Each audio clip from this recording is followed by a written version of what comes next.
Doctor, প্রস্রাব করতে গেলে প্রচন্ড ব্যথা করে, কি করি বলেন তো? দাঁড়ান, চেক করে দেখতেছি কি অবস্থা। সর্বনাশ, মেশিন খারাপ হয়ে গেছে। বলেন কি? আমি তো এখনো তো বিয়েই করি নাই। আরে আপনার মেশিন না, আমার চেক করা মেশিন। ভাবি, শুনলাম এবার কোরবানি ঈদে নাকি ভাই গরুর ব্যবসা করবে। জি অরুণ ভাই ঠিকই শুনছেন, এবার বুদ্ধি আমিই দিছি। ভাইয়ের বুদ্ধিতে তো সব হারাইছে, এবার আপনার বুদ্ধিতে কি বাড়িটা হারাবেন?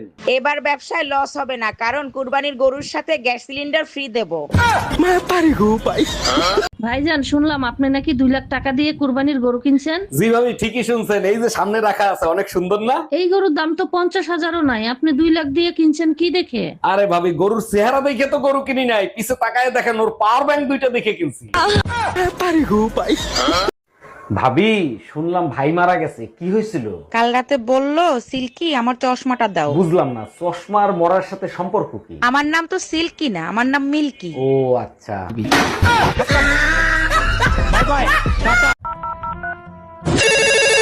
হ্যালো, এইটা কি বিদ্যুৎ অভিযোগ কেন্দ্র? জি স্যার, বলেন আমি আপনার জন্য কি সেবা করতে পারি। আমার বউর সাথে ঝগড়া হয়েছে, বউ কারেন্টে শর্ট খেয়ে মরতে গেছে। জি স্যার, বুঝতে পারছি, কারেন্ট বন্ধ করে দিতে হবে। কারেন্ট থাকলে তো বন্ধ করবেন, জলদি কারেন্ট চালু করেন। হ্যালো, শোনো, গরম একদম সহ্য করতে পারতেছি না, আজকেই তুমি আমার এসে নিয়ে যাও। ফাজলামি করো? তোর বাপের বাড়িতে এসি আছে, এসির ভিতর আবার গরম লাগে কি করে? এসিতে তো শুধু শরীর ঠান্ডা হয়, কলজা তো আর ঠান্ডা হয় না। তার মানে আমার মাথা না খাইলে তোর কলিজা ঠান্ডা হবে না, তাই না?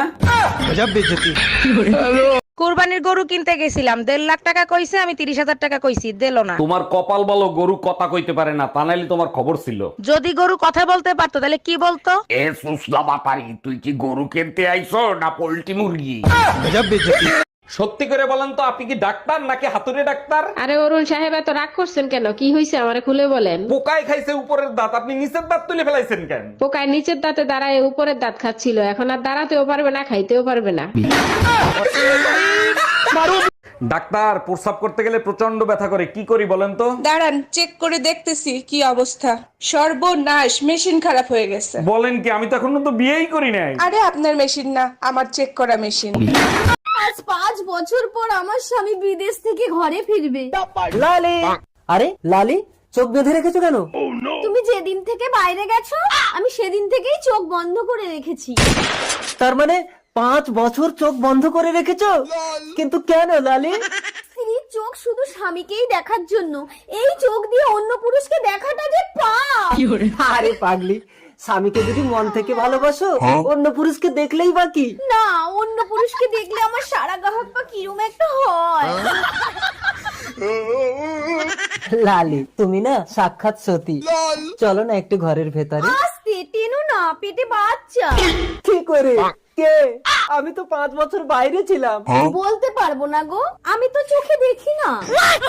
আমি কেন মরি না? বলছি, এইটা কি ঝুনঝুনি পোদ্দারের বাড়ি? না না, ঝুনঝুনি পদ্মা 3 বছর আগে এই বাড়িটা আমাকে বিক্রি করে দিয়ে তো চলে গেছে, সে তো এখন এখানে থাকেনি। কিন্তু ভাই তুমি কে?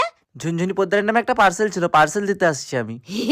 আসলে আমার নামই ঝুনঝুনি পোদ্দার।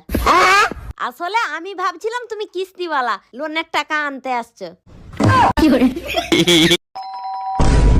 এই তাড়াতাড়ি পালো, আমার বর এসে গেছে। তাড়াতাড়ি পালো, আমার বর এসে গেছে।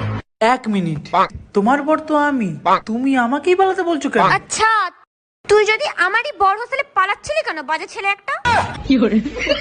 টাকা পয়সা সোনা দানা যা আছে বের কর, নইলে তোর বউরে মাইরিয়ে ফেলাবো। ভাই, আমার কথা শোনেন। প্লিজ ভাই, আগে উনার কথাটা শোনেন, তারপরে আপনি যা খুশি তাই করেন। ভাই, আপনি যা চান তাই দেবো, ওরে আপনি তাড়াতাড়ি ছেড়ে দেন। বউয়ের জন্য এত ভালোবাসা জীবনে কোনোদিন দেখি নাই। আরে কিসের ভালোবাসা, যে কোনো সময় বউ চলে আসতে পারে, ও তো পাশের বাড়ির ভাবি।